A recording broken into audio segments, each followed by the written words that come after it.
নমস্কার, the board of নলেজে সবাইকে স্বাগত। আমার আজকের আলোচনার বিষয়বস্তু এমন একজন ভারতীয় সাধক পুরুষকে নিয়ে যিনি 280 বছর বেঁচেছিলেন এবং যার ওজন ছিল 136 কেজি। শুধু তাই নয়, যাকে রামকৃষ্ণ পরমহংসদেব বারাণসী চলন্ত শিব হিসেবে উল্লেখ করেছেন এবং সাধক বিজয়কৃষ্ণ গোস্বামী যাকে নিজ প্রস্রাব দ্বারা মা কালীকে স্নান করতে দেখেছিলেন।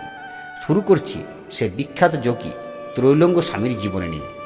ত্রৈলঙ্গ স্বামী 1607 খ্রিস্টাব্দে 27 নভেম্বর বর্তমান অন্ধ্রপ্রদেশ রাজ্যের কুম্ভিলাপুরমের ভিজিয়ান গরম নামক স্থানে জন্মগ্রহণ করেছিলেন। মতান্তরে ত্রৈলঙ্গ স্বামীর জন্ম হয়েছিল 1529 সালে। তার বাবার নাম ছিল নরসিংহ রাও ও মায়ের নাম ছিল বিদ্যাবতী দেবী। তারা উভয়ই পরম শিবভক্ত ছিলেন। তারা মনে করতেন শিবের দয়াতেই তাদের সন্তান প্রাপ্তি হয়, তাই তারা সন্তানের নাম রাখেন শিবরাম। সন্ন্যাস গ্রহণের আগে পর্যন্ত ত্রৈলঙ্গ স্বামী এই নামেই পরিচিত ছিলেন। 1647 সালে শিবরামের বাবার মৃত্যু হলে শিবরাম মায়ের থেকে একটি কথা জানতে পারেন যে তার মাতামহ মৃত্যুর আগে ইচ্ছা প্রকাশ করেছিলেন যে মানব জাতির মঙ্গলার্থে তিনি নিজ কন্যার গর্ভে পুনরায় জন্মগ্রহণ করে দেবী কালীর সাধনা করতে চান। শিবরামের মায়ের বিশ্বাস শিবরামের মধ্যেই তার মাতামহের পুনর্জন্ম হয়েছে। এই কথা জানতে পেরে সমস্ত সম্পত্তি ও পারিবারিক দায় দায়িত্ব সৎ ভাই শ্রীধরের হাতে ছেড়ে দিয়ে শিবরাম নিকটস্থ কালী মন্দির ও পুণ্যক্ষেত্রে গিয়ে মা কালীর সাধনা শুরু করেন। তবে কখনোই তিনি নিজের জন্মদাত্রী মাকে ছেড়ে বেশি দূরে যাননি। 1669 সালে মাতা বিদ্যাবতী দেবীর মৃত্যু হয়। শিবরাম তার মায়ের চিতাভস্য সংগ্রহ করে সেখানে রেখে দেন এবং সেই ভস্য গায়ে মেখে তিনি দিনরাত তীব্র সাধনা মগ্ন হয়ে থাকতেন। ক্রমে শিবরাম শ্মশানে ছোট্ট একটি চালাঘর বানিয়ে নিভৃতে বাস করতে শুরু করলেন। প্রায় 20 বছর ধরে এইভাবে সাধনার পর 78 বছর বয়সে তিনি দর্শন পান পাঞ্জাব থেকে আগত স্বামী ভগীরথানন্দ সরস্বতী নামে এক সন্ন্যাসী এবং 1685 সালে এই সন্ন্যাসী শিবরামকে সন্ন্যাসে দীক্ষা দেন। নতুন জীবনে শিবরামের নাম হয় স্বামী গণপতি সরস্বতী। এরপর গণপতি অতি কঠোর জীবনযাপন করতে শুরু করেন এবং নিজ জন্মভূমি ত্যাগ করে গুরুর সঙ্গে তীর্থযাত্রায় রওনা দেন। বিভিন্ন স্থান ঘুরে 1733 সালে তিনি প্রয়াগ এবং সেখান থেকে 1737 সালে বারাণসী এসে এখানে বসবাস করতে শুরু করেন। 10 নামী সম্প্রদায়ভুক্ত স্বামী গণপতি তেলঙ্গ দেশ থেকে এসেছেন বলে বারাণসীর স্থানীয় মানুষ তাকে ত্রৈলঙ্গ স্বামী বলে অভিহিত করতে শুরু করেন। সমগ্র জীবনে তিনি অসিঘাট, হনুমান ঘাটের বেদব্যাস আশ্রম, দশাত্মমেধ ঘাট প্রভৃতি স্থানে বসবাস করতেন। তাকে প্রায় দেখা যেত নগ্ন গাত্রে বারাণসীর বিভিন্ন রাস্তায় শিশুর মতো অনুদ্বিগ্ন চিত্তে ঘুরে বেড়াতে। তাকে নিয়ে অজস্র লোককথা এবং অলৌকিক মহিমার কাহিনী আজও লোকের মুখে মুখে শোনা যায়। এও শোনা যায় তিনি ঘণ্টার পর ঘণ্টা গঙ্গার বুকে ভেসে থাকতেন অসুস্থ না হয়ে। ত্রৈলঙ্গ স্বামী বেশিরভাগ সময়ে মৌনব্রত অবলম্বন করে থাকতেন। তার অলৌকিক শক্তির কথা জানতে পেরে দলে দলে লোক তার কাছে আসতে শুরু করত। ত্রৈলঙ্গ স্বামী কখনও কারো কাছ থেকে কিছু চাইতেন না। তাকে যে যা দিতেন তাতে তিনি সন্তুষ্ট থাকতেন। তার শেষ জীবনে তিনি অজগর বৃত্তি অবলম্বন করেছিলেন, অর্থাৎ তিনি কখনোই নিজের স্থান ত্যাগ করতেন না। ভক্তরা তাকে যা দিতেন তাই খেতেন। তার শিষ্যরা মনে করতেন ত্রৈলঙ্গ স্বামী ভগবান শিবের এক অবতার। স্বামী ত্রৈলঙ্গ স্বামী যখন বারাণসীতে ছিলেন তখন অনেক বাঙালি সাধুসন্ত ওনার সাথে দেখা করতে গিয়েছিলেন।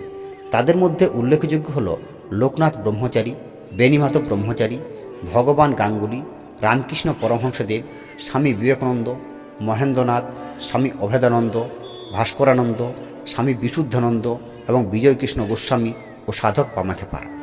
ত্রৈলঙ্গ স্বামীকে দেখার পরে রামকৃষ্ণ পরমহংসদেব বলেছিলেন, আমি দেখেছি সর্বজনীন ভগবান নিজেই তার দেহকে প্রকাশের বাহন হিসেবে ব্যবহার করছেন। তিনি জ্ঞানের এক উচ্চতর অবস্থানে ছিলেন, তার মধ্যে দেহ চেতনা ছিল না। এরপর ত্রৈলঙ্গ স্বামীর অলৌকিক কিছু কর্মকাণ্ড সম্পর্কে কিছু জানা যাক। অনেক সময় ত্রৈলঙ্গ স্বামীকে কালকুট পান করতে দেখা যেত, তাতে কখনোই তার কুফল হতো না।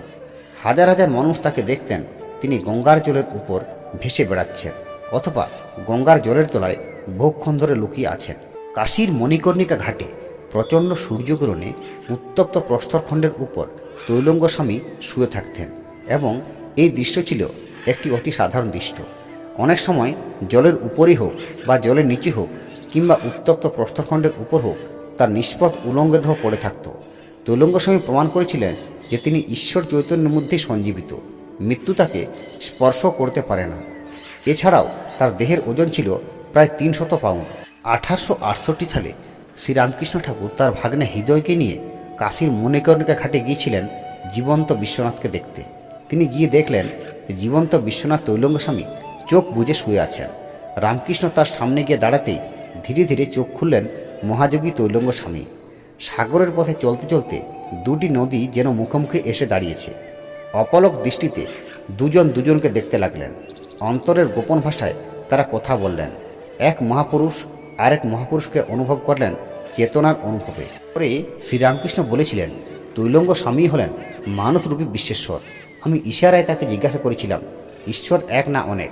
উনি ইশারায় আমাকে বলেছিলেন, সমাধিস্থ হয়ে দেখলে এক, না হলে যতক্ষণ আমি তুমি জীবজগৎ ইত্যাদি নানা জ্ঞান রয়েছে ততক্ষণ অনেক।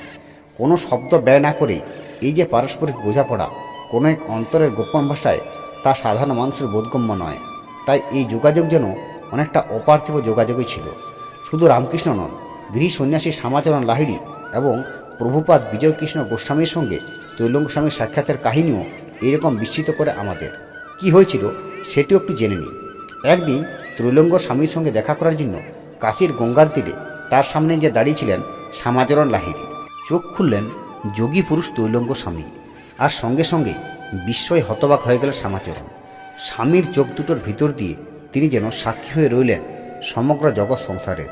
এরপর শ্যামাচরণ লাহিড়ী চলে যাওয়ার পর এক শিষ্যের প্রশ্নের উত্তরে তিনি মন্তব্য করেছিলেন, যোগমার্গের যে অবস্থায় পৌঁছালে সাধক নির্দ্বিধায় নিজের পরনের বস্ত্র ত্যাগ করতে পারেন, ধুতি পাঞ্জাবি পরা লাহিড়ী মশাই অনেকদিন আগেই সেই জায়গায় পৌঁছে গিয়েছেন, আর তাকে কিছু বলার নেই।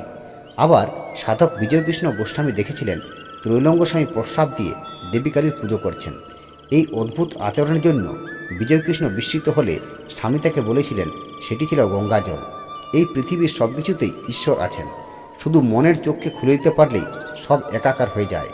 ত্রৈলঙ্গ স্বামী বিজয়কৃষ্ণকে দীক্ষা দিতে চেয়েছিলেন, কিন্তু ব্রাহ্ম ধর্মাবলম্বী প্রভুপাদ তার কাছে দীক্ষা নিতে না চাইলে ত্রৈলঙ্গ স্বামী তাকে বলেছিলেন যে তিনি কারোর গুরু নন বা হতেও চান না, শুধু ঈশ্বরের আদেশে দেহের শুদ্ধিকরণের জন্য বিজয়কৃষ্ণকে দীক্ষা দিতে চান। এই কথা শুনে বিজয়কৃষ্ণের মন পরিবর্তন হয়। তিনি ভক্তি ভরে ত্রৈলঙ্গ স্বামীর দেওয়া মন্ত্র গ্রহণ করেন এবং ত্রৈলঙ্গ স্বামীর শিষ্যত্ব গ্রহণ করেন। যেহেতু তৈলঙ্গ স্বামী সবসময় উলঙ্গ অবস্থায় থাকতেন, এই জন্য পুলিশ তখনকার দিনে তাকে নিয়ে খুব বিব্রত বোধ করত। একদিন পুলিশ তাকে জেলের মধ্যে পুরে দিল। চারধারে গোলমাল শুরু হয়ে গেল।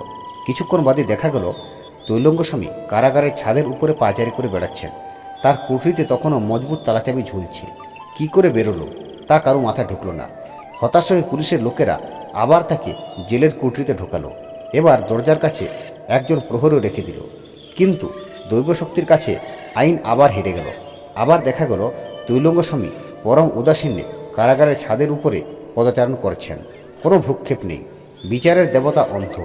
পুলিশের বিভ্রান্ত লোকেরা তাকে অনুসরণ করতে চাইল।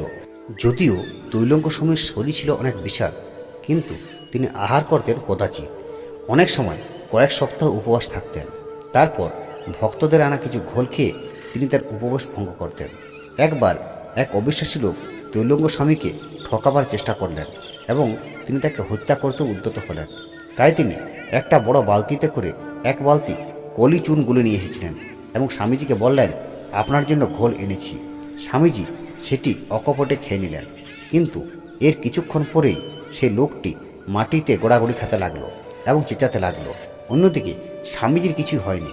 স্বামীজির কাছেই সে লোকটি তার পায়ে পড়ে বললেন, বাঁচান বাঁচান প্রভু, আমার পেট আগুনে জলে পড়ে ছাই হয়ে যাচ্ছে, আপনি আমাকে বাঁচান। তৈলঙ্গ স্বামী যদিও মৌনব্রত থাকতেন, এরপর তিনি মৌনব্রত ভঙ্গ করে বললেন, ঠাট্টা করতে এসেছো? বোঝনি তো, যখন তুমি আমায় বিষ খেতে দিলে তখন তোমার জীবন আর আমার জীবন একসঙ্গে বাঁধা হয়ে গেল। যদিও শেষমেশ তৈলঙ্গ স্বামী সেই লোকটিকে নিজ ভুল বুঝতে পারার জন্য তিনি ক্ষমা করে দিয়েছিলেন। এরকম হাজারো অলৌকিক ঘটনার সাক্ষী আছেন তৈলঙ্গ স্বামী।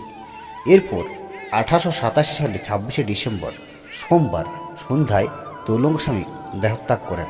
কথিত আছে ভক্তদের অনুরোধে তিনি তার দেহত্যাগের সময় 1 মাস পিছিয়ে দিয়েছিলেন, তা না হলে উনি 1 মাস আগে দেহত্যাগ করতেন।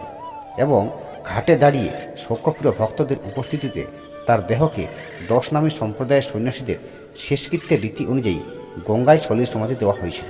তাই নমস্কার বন্ধুরা, আমার তৈলঙ্গ স্বামী নিয়ে আজকের আলোচনা এই পর্যন্তই।